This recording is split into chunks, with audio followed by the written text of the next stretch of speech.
예, 오늘 말씀 함께 나누기를 원하는데요. 오늘 말씀은 이웃을 기쁘게 라는 제목으로 함께 말씀을 나누기를 원합니다. 그리고 1부, 2부, 3부 예배 때는 그리스도 예수를 본받아 라는 제목으로 라 목사님께서 동일한 본문으로 설교를 해주셨습니다. 그 어린아이들이 노는 모습을 보면은 굉장히 놀라운 모습을 발견하게 됩니다. 이 어린아이들을 보면은 누가 가르쳐 주지도 않았는데 또한 누가 알려주지도 않았는데 여자아이들은 공주에 굉장히 관심이 많습니다. 그래서 이 아이들이 크면은 일단 공주 사진을 굉장히 좋아하고 또한 인형을 사도 바비 인형과 같은 공주 인형을 사기 시작합니다.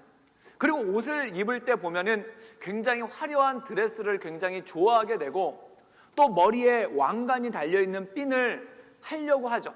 그 다음에 저희 딸도 제가 생일 선물로 준 것이 하나 있는데 5살 때 이렇게 뿅 돌리면 뾰로롱 하면서 이렇게 세일러문에 나오는 그런 걸 선물로 준 적이 있습니다. 아마 여기 계신 여자분들도 최소한 그거는 한 번쯤은 다 가지고 놀으면서 정의의 이름으로 뭐 뾰로롱 한 번씩은 다 해보셨으리라 생각이 됩니다. 그런데 중요한 게 그거예요. 왜 여자아이들은 그렇게 공주에 관심이 많을까요? 누가 가르쳐 준 것도 아닌데 아버지가 왕도 아니고 엄마가 왕비도 아닌데 왜 여자분들은 스스로를 공주로 칭하며 공주에 그렇게 관심이 많을까요? 그래서 만화 영화나 애니메이션을 보더라도 공주가 나오는 걸 굉장히 좋아합니다.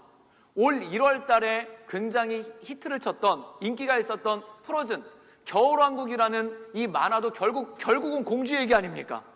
그런데 그 공주 얘기를 들으면서 다들 굉장히 좋아해요. 그런데 자매님들, 여자분들만 그런가? 아니에요. 남자도 그래요. 남자 어린아이들은 누가 가르쳐주지도 않았는데 이렇게 놀 때 보면은 슈퍼맨과 같이 망토를 두릅니다. 그래서 어디서 보자기 같은 걸 가져와서 그걸 망토로 두르고 그 다음에 허리에 칼을 차요. 장난감 칼을 사가지고 그걸 허리에 차요. 그리고 정의의 이름으로 악당을 물리치는데 주로 그 악당들은 아빠들이 많아요. 그래서 아빠들은 항상 자식들의 칼에 찔려서 죽임을 당하고 정의의 이름으로 아들들을 왕자를 만들어주고 영웅을 만들어주죠. 그런데 왜 남자아이들은 그렇게 왕자가 되는 것에 관심이 많을까요? 왜 여자아이들은 공주가 되려고 하고 남자아이들은 왕자가 되려고 하는 그러한 마음이 있을까요? 그 마음 이면에는 무엇이냐면 모든 사람들은 주인공이 되고 싶은 그러한 마음이 있다라는 것입니다. 왕자같이 대접받고 공주같이 대접받고 싶은 마음이 그들의 마음 가운데 늘 도사리고 있다라는 것이죠. 그래서 왕자 이야기를 좋아하고 공주 이야기를 지금도 좋아해요. 이 한국 드라마의 80%를 보면은 다 재벌 얘기입니다. 재벌이 어떻게든 나와요. 그래서 재벌가의 아들들 얘기, 재벌가의 딸들 얘기, 그 다음에 재벌가 사람들과 연애하는 얘기, 어떻게든 재벌이 하나쯤은 꼭 걸려있는 게 한국 드라마의 특징이에요. 왜 재벌 얘기가 그렇게 넘쳐날까요? 그들이 요즘 시대 20세기, 21세기의 새로운 왕자와 공주들이기 때문에 그렇다는 것이죠. 그런데 우리는 자라나면서 굉장히 심각한 사실 하나 깨닫게 됩니다. 그것이 무엇인가 하니 내가 왕자가 될 수 없고 공주가 될 수 없다는 것을 깨닫기 시작해요. 환상이 깨지기 시작하는 거죠. 여러분, 더더구나 우리가 살아가면서 뭘 느끼냐면은 외모로 봤을 때 왕자나 공주가 될 수 없다는 것은 진작에 깨달았어요. 그 다음에 능력으로 왕자나 공주가 될 수 없다는 것도 진작에 깨달았어요. 그리고 우리 집안의 배경으로 봤었을 때 왕자나 공주가 될 수 없다는 것을 깨달았다는 것입니다. 그래서 이렇게 상처받고 그것에 실망하고 그것에 낙심한 사람들을 위로하기 위해서 영화가 하나 나왔는데 그 영화 제목이 뭐냐면 슈렉이에요. 그래서 이 슈렉을 보면은 보통 왕자와 공주 이야기가 나오는 애니메이션에 악당쯤으로 나올 법한 슈렉이라는 괴물을 주인공으로 내세웠다는 것입니다. 그래서 슈렉 1편을 보면은 굉장히 놀라운 반전이 나오는데 마법에 걸려서 괴물이 된 피오나 공주가 그 마법이 풀려요. 사랑의 첫 키스를 하면서 마법이 풀리죠.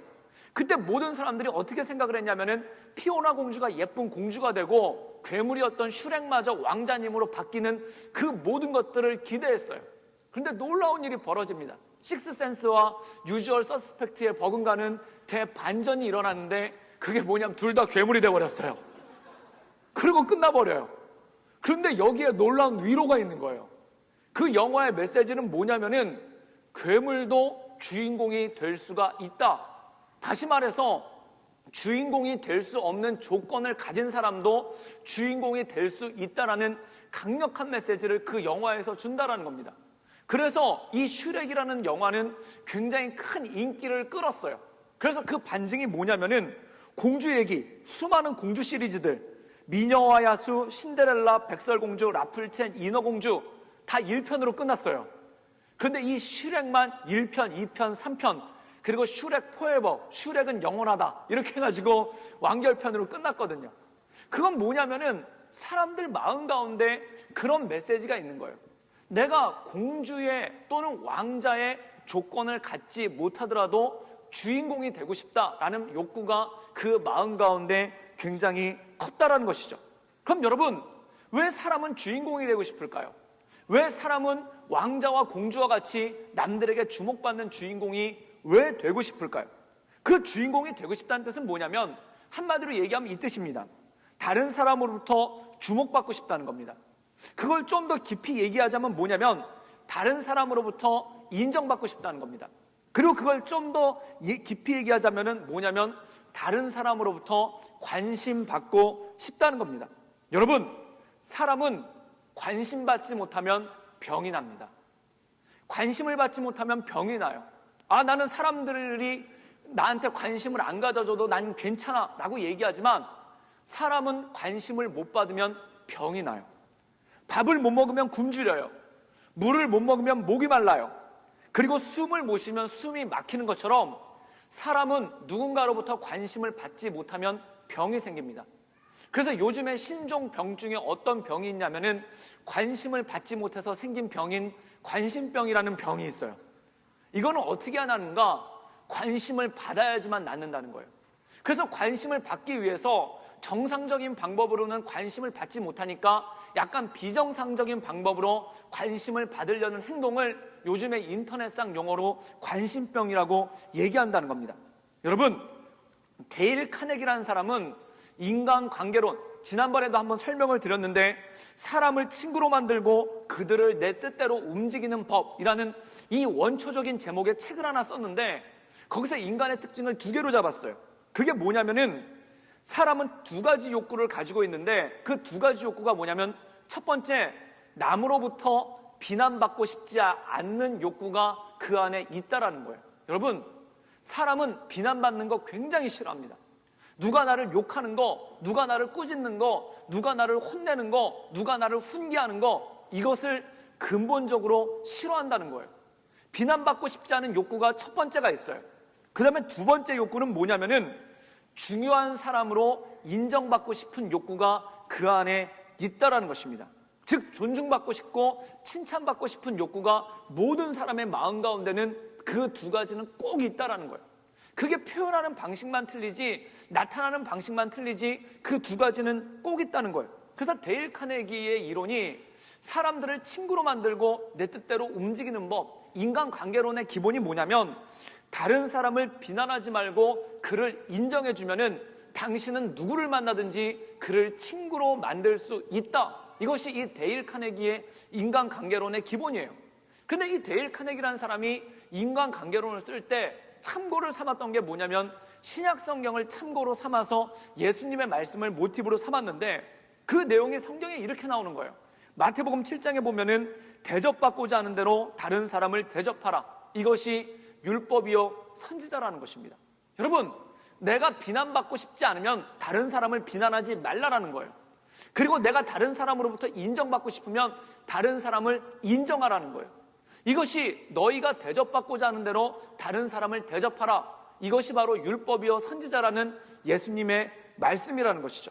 근데 오늘 말씀에 보면은 사도 바울이 이것을 더욱더 극대화시켜서 우리에게 복음을 전하는 것이 오늘 말씀 가운데 나와 있다는 것입니다. 우리 로마서 15장 1절에서 2절까지의 말씀을 읽겠습니다. 우리 다 같이 읽겠습니다. 믿음이 강한 우리는 마땅히 믿음이 약한 자의 약점을 담당하고 자기를 기쁘게 하지 아니할 것이라. 우리 각 사람이 이웃을 기쁘게 하되 선을 이루고 덕을 세우도록 할지니라. 오늘 말씀 가운데 보면은 되게 중요한 메시지가 나옵니다. 그게 뭐냐면 1절 후반부에 자기를 기쁘게 하지 아니한다라는 말씀이 나옵니다. 나를 기쁘게 하지 않는다는 거예요. 그 다음에 2절 전반부에 보면 어떻게 나오냐면은 이웃을 기쁘게 한다는 거예요. 오늘 말씀에 보면 한마디로 요약하면 이것입니다. 영성이란 무엇인가? 하나님 말씀대로 산다는 건 무엇인가? 나를 기쁘게 하지 않고 다른 사람을 기쁘게 하는 것이 영성의 첫 번째 모습이라는 것입니다. 그럼 이건 무슨 얘기일까요? 이거는 우리에게 어떻게 살라는 뜻일까요? 이런 것이 있습니다. 제가 전에 한 교회를 다니다가 한 집사님을 만난 적이 있는데 이 집사님은 인간관계가 좋기로 소문난 분이에요. 그리고 교회 안에서 그분을 모르는 분이 없을 정도로 굉장히 유명한 분이에요.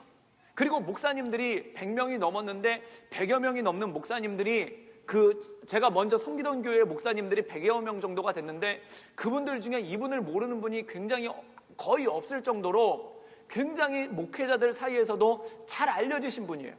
그런데 그분이 왜 이렇게 사람들에게 유명하고 인기가 있고 사람들이 잘 알고 있는가? 이분이 무대에서 노래를 잘하거나 또는 뭔가 특별한 행동을 보이거나 또는 돈이 많거나 또는 뭔가 큰 업적을 이루어서 사람들이 그를 아는 게 아니에요. 그냥 잘 알아요. 그냥 평범한 아주머니에 불과한데 평범한 아줌마에 불과한데 교회에서 그를 모르는 사람이 거의 없어요. 그런데 한 번은 기회가 돼서 제가 그분을 만나봤습니다. 그분과 만나서 처음 식사를 하는데 이분이 이래서 사람들을 많이 하는구나. 이래서 이분이 사람들에게 인기가 많구나. 이래서 이분이 사람들이 친구가 많구나 라는 것을 깨달았어요. 그게 뭐냐면은 이분이 저랑 얘기를 하는데 저에 대해서 우리 둘이 나눈 얘기의 70%를 보니까 저에 대한 얘기예요. 이분과 같이 얘기를 하는데 그분이 저에 대한 얘기를 계속 해주시는 거예요. 근데 저에 대한 얘기를 해주시는데 그 중에 대부분의 내용이 뭐냐면 저를 칭찬해 주시는 거예요. 근데 칭찬도 그냥 뜬금없이 칭찬해 주는 게 아니라 목사님 좋아요 뭐 그냥 이러고 칭찬해 주는 게 아니라 굉장히 디테일하게 목사님은 이런 부분이 참 좋으십니다. 목사님의 이런 부분에 큰 감동을 받았습니다. 목사님의 이런 부분이 정말 좋은 점인 것 같습니다. 목사님의 이런 부분에 기름 부으심이 있는 것 같습니다. 이러면서 구체적으로 칭찬을 계속 해주시더라는 거예요. 그래서 이분의 칭찬을 듣다 보니까 저의 응대는 뭐냐면 이렇게 됐어요. 뭐 그럴 말씀을 뭘요? 아니에요. 많이 부족해요. 막 그러고 그건 어떻게 하셨어요? 막 이러면서 막 이렇게 얘기를 받아들이게 되더라는 거예요. 그래서 이분이랑 얘기를 갖다가 한참 하고 나니까 그 다음에 드는 느낌이 뭐냐면은 왠지 치유받게 된 느낌. 왠지 치유를 받은 것 같아요. 그 다음에 또 어떤 느낌이 나냐면 굉장히 존중받는 느낌. 그 다음에 나도 굉장히 괜찮은 목사구나 라는 느낌. 그리고 마지막엔 결단도 생겨요. 이분을 실망시키지 않기 위해서 좀 더 잘 살아야 되겠다라는 그러한 마음이 들어요. 그래서 그분을 만나고 난 내내 입에서 웃음이 떠나질 않는 거예요. 정말 말 그대로 표현대로 입이 귀에 걸렸다고 할 만큼 계속 웃게 되는 거예요. 여러분, 사람은 언제 웃게 될까요? 다른 사람이 나에 대해서 진심으로 칭찬해 줄 때, 다른 사람이 나에 대해서 진심을 가지고 긍정적으로 말해줄 때 그때 입에서 웃음이 멈추지를 않는 거예요. 그러니까 기분이 너무 좋은 거예요.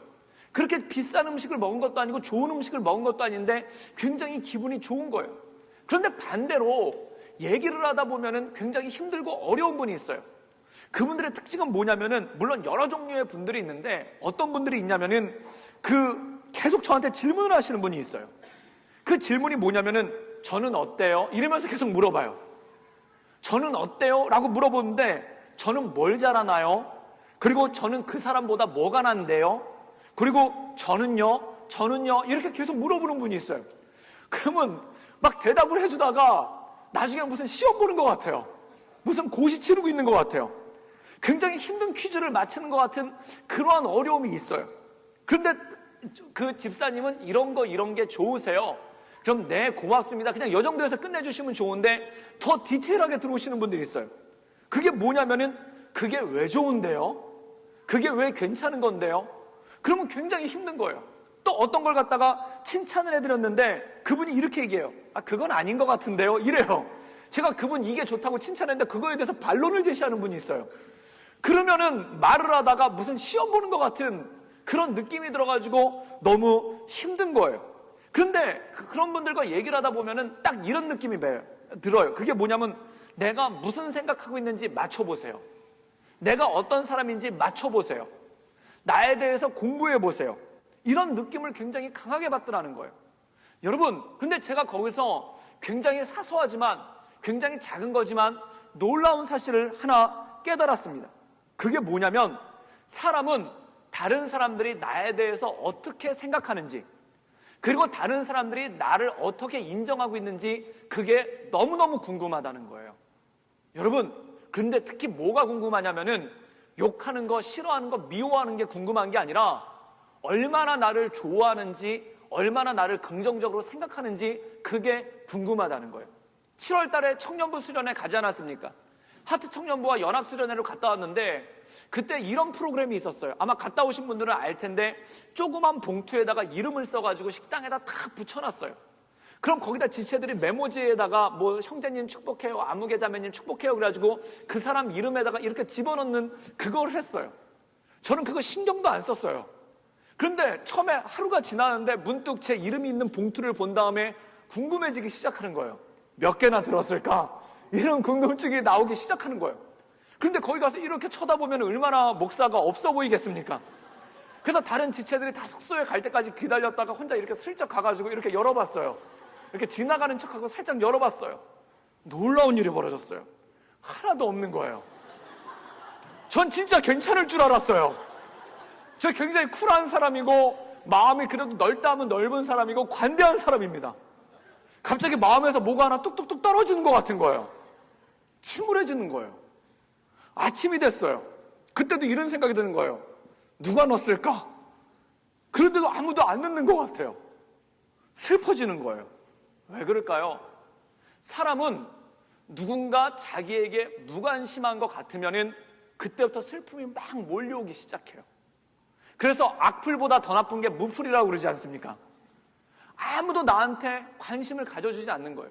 여러분, 페이스북에다가 글을 하나 올렸어요.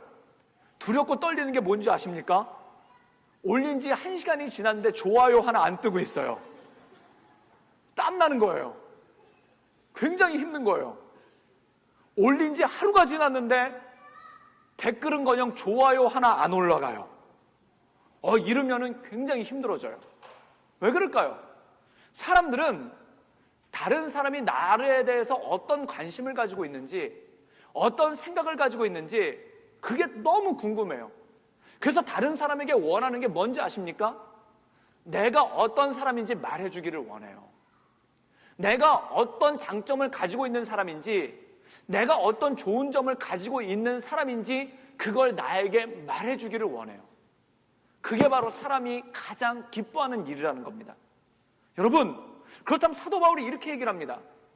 스스로 기쁜 것을 하지 말고, 내가 기쁜 것을 하지 말고 다른 사람이 기쁜 것을 하라라는 말씀은 뭘까요?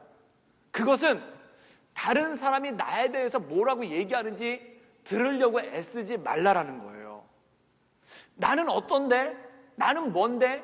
나를 어떻게 생각하는데? 라고 묻고 다니지 말고 다른 사람이 기뻐하는 것을 하라는 거예요. 그게 뭘까요? 다른 사람을 칭찬하라는 것입니다. 다른 사람을 격려하라는 것입니다.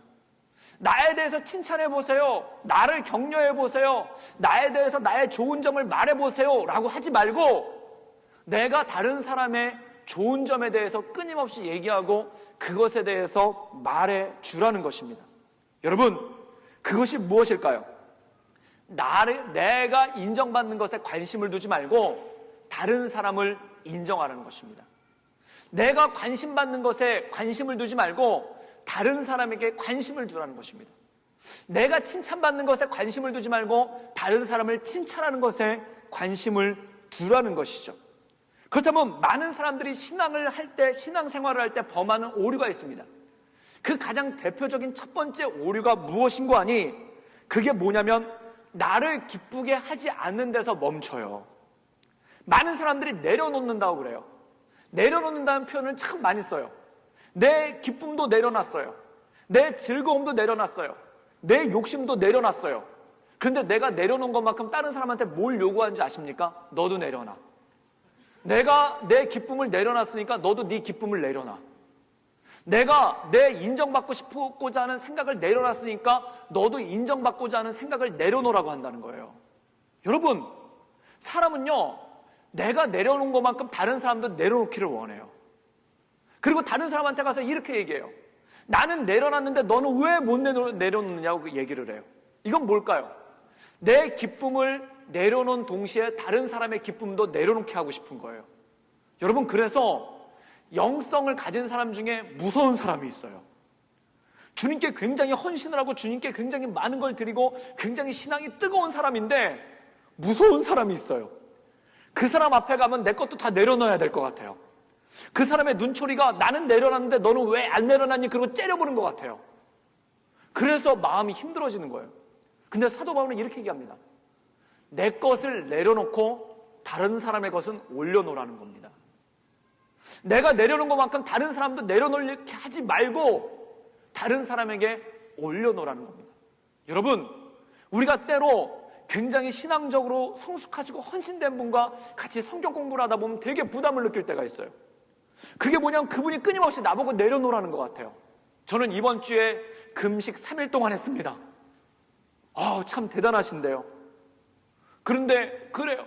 그런데 형제님은 요즘에 좀 살이 찌신 것 같습니다. 이러면은 나보고 금식하는 얘기인가? 이런 생각이 들어요. 어떤 분이 눈이 충혈돼서 왔어요. 그래서 그렇게 얘기하는 거예요.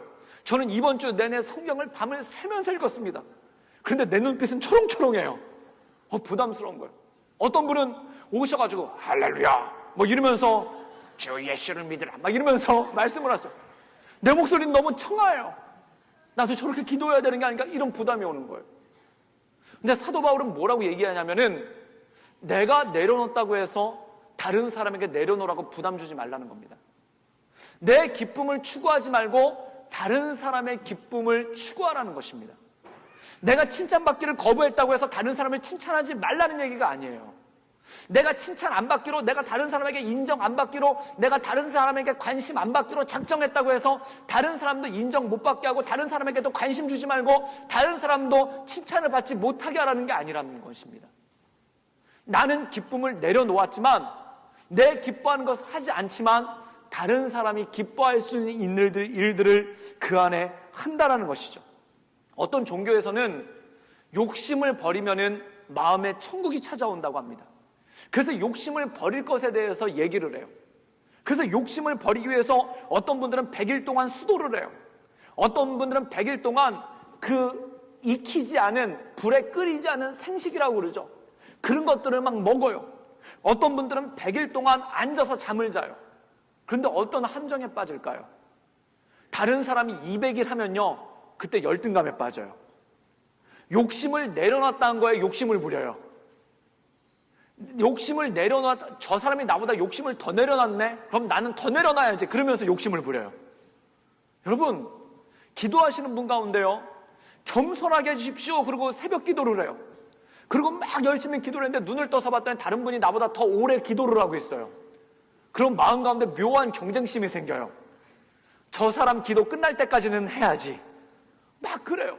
철야 예배 왔어요. 철야 예배 순식구들이 다 같이 왔어요. 그래가지고 같이 막 기도를 하고 있어요. 그런데 이렇게 눈을 떠서 봤더니 새로운 새 가족이 막 열심히 기도해요.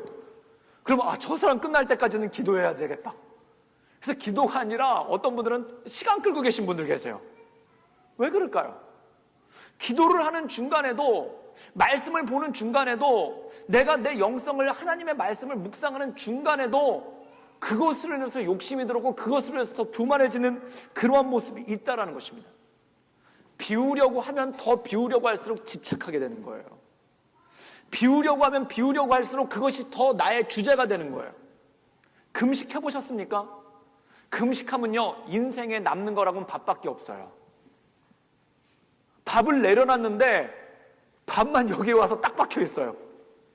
전에 청년부에서 원단 금식 기도회라고 그래서 3일을 금식을 하면서 기도회를 했습니다. 1월 1일부터 1월 3일 동안 회사도 안 가고 기도원에 모여가지고 원단 금식 기도를 했어요. 그때도 서로에게 편지를 써주는 프로그램을 했어요. 깜짝 놀랐어요. 그 모든 편지를 갖다 요약해 놓은 결과 제일 많이 나온 단어가 밥이에요. 그래가지고 뭐라고 하더니 우리 금식 끝나고 뭐 먹자. 우리 금식 끝나고 뭐 먹자. 우리 금식 끝나고 뭐 먹자. 우리 금식 끝나고 뭐 하자. 여러분, 신기하지 않습니까? 밥을 내려놨는데 밥에 더 집중을 해요. 금식하면서 금식 기도의 목적이 뭘까요? 밥을 안 먹고 주님께 더 집중하는 거예요. 밥을 내려놓고 주님께 집중하는 거예요. 그런데 밥을 내려놨는데 밥이 더 잡혀요. 밥에 더 집착을 하게 돼요. 여러분, 어떤 목사님이 금식을 하는데 일단 3일 금식을 하잖아요. 코가 밝아져요. 영만 밝아진 게 아니라 코가 밝아져요. 그래서 온갖 집에서 끓이는 모든 찌개 냄새는 다 맡아요. 그리고 바삭 소리만 들어도 이게 새우깡을 먹는 소리인지 감자깡을 먹는 소리인지 포카칩을 먹는 소리인지 소리가 구별이 돼요. 어떤 목사님이 40일 금식 기도를 들어갔어요. 이분이 일주일을 금식을 했어요. 그런데 너무 힘든 거예요. 그래서 너무 힘들어하니까 먼저 금식을 끝내고 가시는 목사님이 뭘 줬냐면 귤을 하나 주시더래요. 근데 그 귤을 봤더니 귤이 하도 주물러가지고 막 물렁물렁해졌더래요. 그래가지고 이 귤은 뭡니까? 라고 물었더니 금식하다 너무 배가 고파서 견디기 힘들면 코에다 대고 냄새를 한 번씩 맡으라고. 그러면 괜찮다고. 그래서 그걸 주고 가신 거예요. 그래서 이분이 그걸 붙잡고 기도를 하는데 냄새를 맡다가 너무 꽉 눌러가지고 그 귤에서 즙이 하나가 딱 짜져가지고 입속으로 쏙 들어온 거예요. 그래서 그것이 11일 금식을 했는데 혀에 닿는 순간 갑자기 온몸이 무너지는 것 같더래요. 그리고 그 코 묻은 귤을 앉은 자리에서 다 까먹었대요. 그리고 금식 끝났대요. 여러분, 우리가 나를 비우려고 하잖아요. 나를 내려놓으려고 하잖아요. 나를 포기하려고 하잖아요. 그거에 더 집착해요. 관심 안 받으려고 하잖아요. 더 관심에 기울여요. 내려놨다는 소리를 듣고 싶어요. 저분은 내려놓으신 분이야. 그걸 인정받고 싶어요. 유명해지는 것을 내려놓잖아요. 저분은 유명해지려는 것을 내려놓은 것으로 유명해지고 싶어요. 이게 사람이에요. 비우려고 하면 할수록 자꾸 더 차요. 내려놓으려고 할수록 그거에 자꾸 집착을 해요. 그래서 사도 바울은 이렇게 얘기하는 겁니다. 나를 기쁘게 하지 않는 것에 멈추지 말라는 거예요. 나를 기쁘게 하지 않는 것에 멈추면은 그 사람은 반드시 실패합니다. 그럼 나를 내려놓지 않는 것에, 나를 내려놓는 것에 멈추지 말고 어디까지 가야 되는가? 다른 사람을 세워야 된다는 거예요. 다른 사람을 기쁘게 하는 자리까지 나가야 된다는 거예요. 제가 한 고등학생 자매와 상담을 한 적이 있어요. 이 자매는 굉장히 큰 일이 있었어요. 오빠가 아파트 옥상에서 뛰어내려서 자살을 했어요. 집안에 끔찍한 일이죠. 근데 이 자매가 그걸 봤어요. 그런데 이 자매가 자기 오빠가 죽은 거에 대해서 너무나 큰 충격을 받았는데 어느 날 그런 얘기를 하더라는 거예요. 오빠는 자유롭게 하늘로 날아간 것 같아 라는 그런 얘기를 했어요. 그러니까 아빠가 충격을 받은 거예요. 얘도 뛰어내릴까 봐, 얘도 자살하려고 그럴까 봐 아빠가 충격을 받아가지고 저한테 상담을 해달라고 그래가지고 제가 그 자매와 상담을 했어요. 한참 상담을 했죠. 그랬더니 얘기가 이렇게 돼요. 그 자매의 얘기는 이거예요. 목사님, 죽고 싶어요. 그래서 얘기를 했어요. 세상은 살만합니다. 뭐가 살만한데요? 하나님이 자매님을 사랑하십니다. 하나님이 절 사랑하셔서 뭘 하셨는데요? 자매님을 위해서 천국을 예비하셨죠. 그랬더니 이 자매가 이렇게 하는 거예요. 천국은 죽어야 가는 거잖아요. 죽고 싶어요. 그래서 제가 또 얘기했어요. 세상은 살만해요. 뭐가 살만한가요? 하나님이 당신을 사랑하기 때문이죠. 하나님이 날 사랑해서 뭘 하셨나요? 천국을 만드셨죠. 천국은 죽어야 가잖아요. 죽고 싶어요. 그래서 제가 세상은 살만해요. 이걸 갖다가 무한반복으로 둘이 그 얘기를 계속하고 있는 거예요. 안 풀려요. 그런데 이 자매를 그 다음 주에 한 고아원에 데리고 갔어요. 제가 평소에 봉사하고 있었던 고아원이 있는데 거기를 데려간 거예요. 거기 한 여중생이랑 같이 얘가 만난 거예요. 근데 이 여중생은 자살을 하려고 손목을 한번 그었던 경험이 있는 그런 아이였어요. 그 아이를 만났어요. 그리고 옆에서 제가 그 아이들의 대화를 가만히 엿들었어요. 놀라운 일이 벌어졌어요. 그 여중생이 여고생한테 이렇게 얘기를 했어요. 언니, 죽고 싶어요. 그랬더니 그 아이가 이렇게 얘기해요. 세상은 살만해. 뭐가 살만해요? 하나님이 널 위해 천국을 만드셨어. 둘이 그 얘기를 무한반복을 하고 있는 거예요. 그러나서 오는 길에 그 여고생이 저한테 이렇게 얘기를 하는 거예요. 그게 뭐냐면 걔는 왜 죽으려고 하는지 답답해 죽겠어요. 저한테 그러는 거예요. 그래서 제가 걔를 보고 그랬어. 너도 그래. 그랬더니 걔가 그러는 거예요. 걔랑 저랑은 틀려요. 그렇게 얘기를 해요. 그래서 제가 너도 그래. 그랬더니 제가 죽고 싶겠다는 거랑 걔가 죽고 싶겠다는 건 틀린 거예요. 그래서 나중에 죽고 싶다는 얘기를 안 하더라고요. 그때 깨달았어요. 사람은 언제 위로받는가? 저를 위로해 주세요, 위로해 주세요, 위로해 주세요 라고 해서 사람들이 와서 위로해 주잖아요. 자존심 상해요. 진심이 안 느껴져요. 당신들이 나를 알기나 해? 막 이래요. 꼴등 해봤어? 막 그래요. 공부 못하는 애 위로해 주잖아요. 그럼 목사님은 공부나 못해나 보셨어요? 막 그래요. 그래서 제가 성적표 하나 남겨놓은 게 있어요. 그런 사람을 위로하기 위해서. 너무 아파요. 가서 위로를 하잖아요. 아파나 보셨어요? 그래요. 위로해달라고 하는데 누가 위로해주면 그게 화가 나요. 사람들이 날 이해하지 못하는 것 같아요. 그래서 상담을 하다 보면 계속 상담받으러 다니게 되고요. 위로받다 보면 계속 위로해달라고 그래요. 그러다 어느 순간 사람들이 나를 갖다가 계속 되게 없어 보이는 사람처럼 생각하는 것 같아서 기분이 나빠요. 그래서 막 위로를 하잖아요. 그럼 그런 얘기를 해요. 왜 저를 가르치려고 그러세요? 그래요. 죽고 싶어요. 그래서 세상은 살만해요 라고 얘기했더니 왜 저를 가르치려고 그러세요? 그렇게 얘기를 해요. 여러분, 위로받으려고 애써서 위로받지 않습니다. 위로를 달라고 위로를 갈구한다고 해서 내 안에 위로가 생기지 않습니다. 그럼 어떻게 해야 되는가? 성경은 이렇게 해답을 하는 거예요. 다른 사람을 기쁘게 하라는 겁니다. 다른 사람, 누가 위로받는가? 다른 사람을 위로하다가 내가 위로받는 거예요. 다른 사람을 치유하다가 내가 치유받는 거예요. 다른 사람을 세워나가다 내가 세움을 받는 거예요. 그래서 헬리나우에는 이렇게 얘기했습니다. 상처받은 치유자라고 얘기했습니다. 그것이 뭘까요? 위로하다 위로를 받고 다른 사람을 치유해주다 내가 치유를 받는 역설의 법칙이 그 안에 있다라는 거예요. 어떤 청년이 저한테 와서 이렇게 얘기했어요. 저 순모임 너무 싫어요. 순모임 너무 재미없어요. 순모임 힘들어요. 그럼 전 그분한테 그렇게 얘기를 해요. 순모임 나가지 마세요 라고 말하지 않습니다. 뭐라고 얘기를 하냐면 순장이 되세요. 그래서 당신 같은 순원 만나보세요. 그럼 막 힘이 생길 거예요. 어떤 리더십은 저한테 와서 그래요. 리더십 너무 힘들어요. 청년부 리더십으로 섬기는 거 너무 힘들어요. 그럼 제가 그를 축복하면서 기도해요.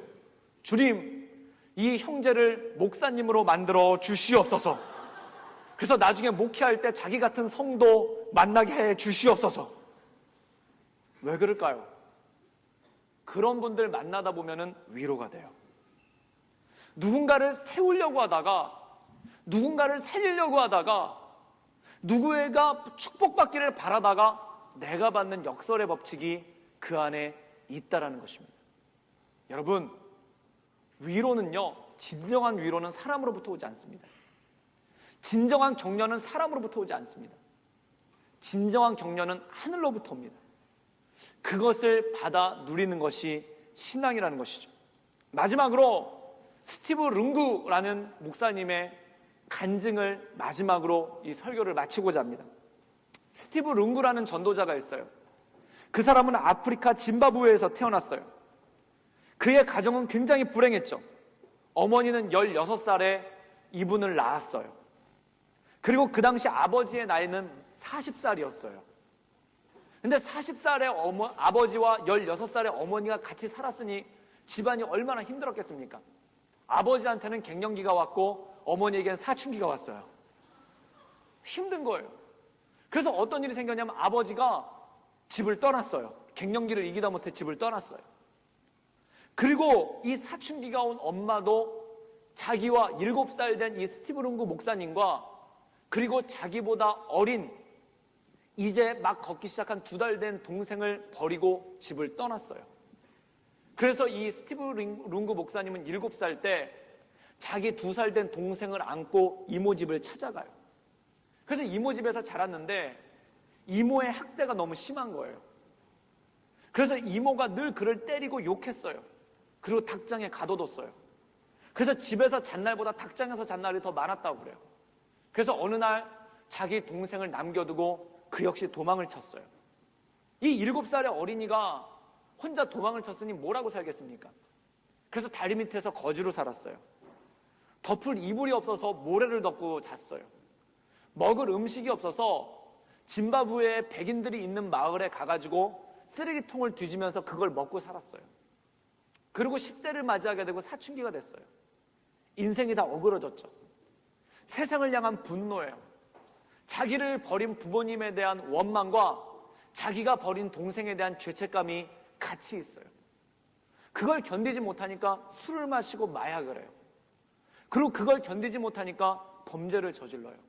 그래서 이 사람이 10대 때 검은 그림자라는 깽단에 들어가고 짐바브웨 반정부 공산당에 가입을 해요. 그리고 세상을 향해서 복수하기로 해요. 그래서 사람이 많이 모여있는 시장에다 화염병을 집어던져서 불을 지르고 그 다음에 관공서와 경찰서에 화염병을 집어던져서 불을 집어던지고 쫓기는 처지가 돼요. 그러다 어느 날 이분이 그런데 열심히 해가지고 그 그룹에서 대장이 됐다고 그래요. 그래서 이분이 어느 날 은행을 불태우기 위해서 그 은행을 향해서 마을 도시에 있는 은행, 시티에 있는 은행으로 나간 거예요. 10명의 자기 동료들을 데리고 몽둥이 들고 화염병을 품에다 안고 그러고 간 거예요. 근데 가다가 놀라운 걸 봐요. 그게 뭐냐면은 한 천막, 큰 천막이 있는데 큰 천막에서 기독교인들 100여 명이 모여서 예배를 드리고 있는 거예요. 근데 이 마음 가운데 이런 생각이 들었어요. 은행을 폭파하는 것보다 저 천막에다 불을 지르면은 사람들이 더 놀라겠구나. 그리고 저 꼴보기 싫은 그리스도인들을 내가 없앨 수가 있겠구나. 그런 마음을 가지고 그 안으로 들어가요. 그래서 뭐라고 짰냐면은 내가 예배 드릴 때 예배의 최고조가 올라갔을 때 최고 절정의 클라이막스에 올라갔을 때 화염병을 집어던져서 강단을 불태울 테니까 너희들은 밖에 있다가 그 천막에다가 불을 질러라. 그리고 사람들이 나오면 몽둥이로 때려라. 그렇게 서로 오더를 한 다음에 그 다음에 자기 친구와 같이 둘이 그 예배당 안으로 들어간 거예요. 그래가지고 화염병을 집어던지려고 이렇게 불을 붙이려고 품 안에서 몰래 준비를 하고 있는데 그때 놀라운 일이 벌어졌어요. 그게 뭐냐면 목사님이 설교하기 전에 어떤 자매가 나와가지고 특순을 한 거예요. 노래를 부른 거예요. 그때 옆에 친구가 던지려고 하니까 잠깐 노래만 들어보고, 왜냐면 그 자매가 그 기록에 보면 너무 예뻤다고 나왔어요. 그래서 제가 볼 때 예쁜 자매님이 특성을 하는 게 예배의 안전을 위해서 굉장히 중요하겠더라고요. 그래가지고 그 노래를 들었는데 마치 천국의 소리 같았다는 거예요. 너무 아름다운 소리에 마음에 감동을 받았대요. 그래서 그럼 설교라도 한번 들어보자. 그래가지고 설교를 하고 있는데 그 목사님의 설교가 마치 자기 얘기를, 이 목사님이 자기 인생에 대해서 아는 것처럼 자기 얘기를 막 하고 있더라는 거예요. 그때 순간적으로 옆에 있는 친구를 째려봤대요. 왜 째려봤냐면 네가 내 얘기를 저 목사한테 했지 라는 의심이 들어가지고 째려봤다는 거예요. 그래서 그 친구를 째려봤더니 그 친구가 자기를 같이 째려보고 있더래요. 네가 얘기했지 막 이러면서. 그래서 둘이 화염병을 쥐고서 그 설교를 끝까지 들은 거예요. 그러고 난 다음에 밖에서는 막 기다리고 있다가 다 집에 갔는지 어쨌는지 그랬대요. 그래서 둘이서 화염병을 들고 설교가 끝날 때까지를 기다리고 있다가 설교가 끝난 다음에 그 목사님 앞에 나간 거예요. 그리고 얘기했습니다.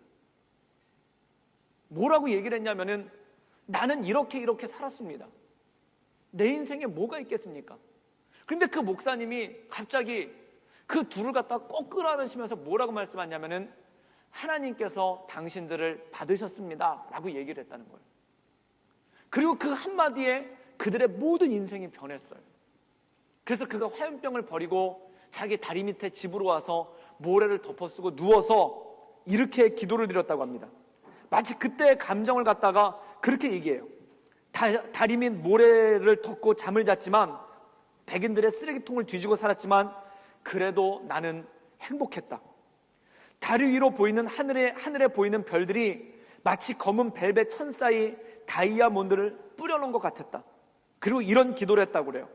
나는 글도 쓸 줄 모르고 내 이름도 쓸 줄 모르지만 이제부터는 하나님만을 이야기하며 살겠어요. 그리고 이 분이 아프리카를 돌아다니면서 복음을 전하는 순회 전도자가 되었습니다. 그때 그분이 이런 얘기를 했어요. 나는 왜 세상을 향해 화염병을 던졌는가? 관심 받고 싶어서. 나는 왜 세상을 향해서 불을 질렀는가? 나를 알아줬으면 해서. 나는 왜 세상을 향해서 욕을 했는가? 사람들에게 내가 있다는 걸 알려주고 싶어서. 그런데 그게 안 되는 거예요. 더 큰 분노만 쌓이는 거예요.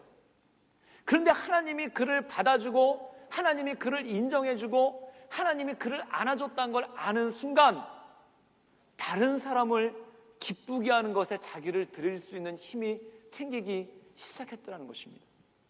여러분, 왜 우리는 기쁨을 추구하지 않을까요? 왜 우리는 즐거움을 추구하지 않을까요? 하나님이 나를 받아주셨다는 확신 가운데 살 때 우리는 더 이상 기쁨을 추구하지 않습니다. 누군가 나를 알아주겠거니 하는 그 기쁨, 누군가 나에게 관심을 기울여주겠거니 하는 그 기쁨을 더 이상 바라지 않습니다. 그리고 다른 사람을 기쁘게 하는 거예요. 다른 사람을 격려하는 거예요. 그리고 다른 사람을 세워주는 거예요. 그리고 그 모든 일들이 생길 때 우리는 축복의 통로로서 하나님의 은혜 가운데 세워져 나간다는 것입니다. 사랑하는 여러분, 억지로 내려놓으려고 하면요 힘들어요. 억지로 금식하면은 세상에 밥밖에 안 보입니다. 억지로 사람들 관심 안 받으려고 하잖아요. 그럼 세상에 보이는 건 사람들의 관심밖에 없어요.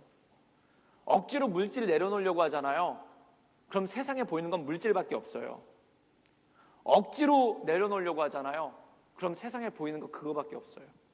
그런데 하나님의 은혜 가운데 내가 충분히 거하기 시작할 때 그때 모든 것들이 다 내려지기 시작합니다. 그리고 무엇을 꿈꾸게 되는가? 다른 사람을 기쁘게 하는 일, 다른 사람을 세운 일 가운데 나갈 수 있는 능력이 생기고 그것을 통해 우리는 온전한 축복의 통로가 된다는 것입니다. 사랑하는 여러분, 이런 일들이 여러분 삶 가운데 있기를 주님의 이름으로 축복합니다. 더 이상 내려놓으려고 힘들어하지 마세요. 내려놓으려고 힘들어하지 마세요. 내려놓으려고 애쓰지 마세요. 포기하려고 애쓰지 마세요. 그냥 자연스럽게 하나님의 말씀 가운데 거하세요. 그때 내 모든 것들을 온전케 하시는 하나님의 은혜 가운데 거할 줄 믿습니다.